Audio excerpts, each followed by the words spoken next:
Ay, ako din. Ako din, ma'am. May sasabihin pa kami. Ano sasabihin? Wala. Manang pulis. Ayan, manang pulis. Manang pulis. Segment. Ay, manang pulis. Lagyan ka na namin ng Kung hindi ka host, ano ka? Ma'am, may tanong ako sa'yo. I have Marites a na question. pulis. Ay, sorry. Huy, wag Oh, sasayin mo na. Sir, kung hindi ka pa naging broadcaster ng Love, Tony Pet, and everything, ano po kayo ngayon, sir? Doktor. Wow, so doctor po, sir. Dr. Tony Pet Gaba. Dr. Kuya Tony Pet dapat. Pero dito tayo din nila eh. So ito talaga ating calling. Okay, thank you, sir. Thank you so Welcome. much. Salamat po, Manang Police. Police Colonel de la Peña po. Okay. Okay, wait lang. Police Colonel De La Peña, tama? Uy, happy birthday! Anniversary mo.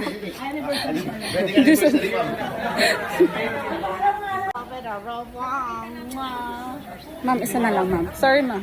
Manang police page ko, ma'am. Ma'am, I have a question for you. Oh, English! Ma'am, kung hindi ka pa naging broadcaster ng isang Broadcaster, media, ano po kaya yung job nyo or work nyo today, ma'am? Alam mo, hindi ko alam. Kasi, Sige to.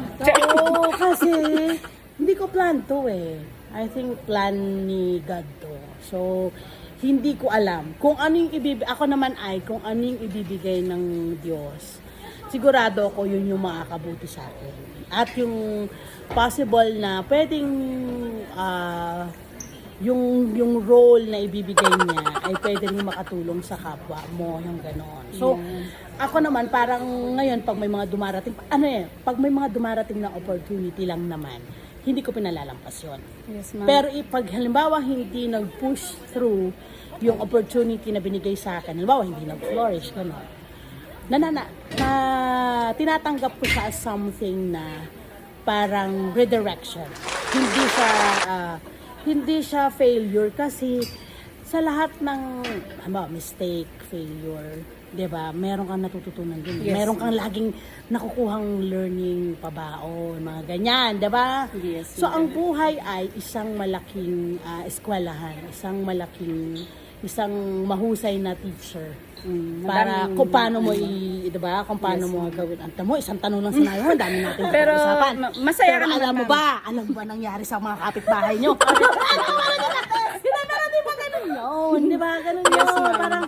Parang tatanggapin mo kung ano yung binigay sa'yo ng Diyos. Kasi, possible, di ba minsan parang ayaw mo nun eh. May mga moment na, ayoko naman kasi nito, napilitan Yes, lang ma'am. ako, ganyan. Pero pag inisip mo yan, in the long run, halimbawa, ginawa mo na yung passion mo, na gusto Yes, mo, ma'am. makikita mo na, kaya pala niya ako dinala sa ganon. Kasi doon sa gusto mong passion, may pagdadaanan ka na yung natutunan mo from that one na hindi mo love na love, magagamit mo.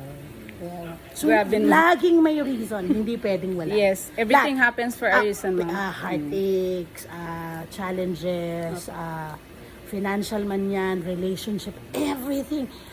Ako, na maniwala kayo, lagi yan may purpose. Hindi siya nangyayari ng wala lang. Yan. Oo. So, titingnan nyo lagi, ano yung magandang maidudulot nito. Yun yung sinasabi ko na parang maging positive thinker, not at the same time, lagi mong titingnan ano ang maganda doon sa pangit na nangyayari. Kasi meron. Minsan kasi kayo, pag nandun ka sa pangit na sitwasyon, ang nakikita mo lang pangit, ba't ganito, bakit ganito. Hindi mo na nakikita yung beautiful around you. Yes. Na napapabayaan mo, na sana magawa mo na pala ngayon para maging okay ka na. Sino ba nanakit sa'yo? Wala, ma'am. Si Rodolfo ba yan? And thank you so much, ma'am. Grabe naman, Oo ma'am. naman. Thank you, ma'am. Kala niya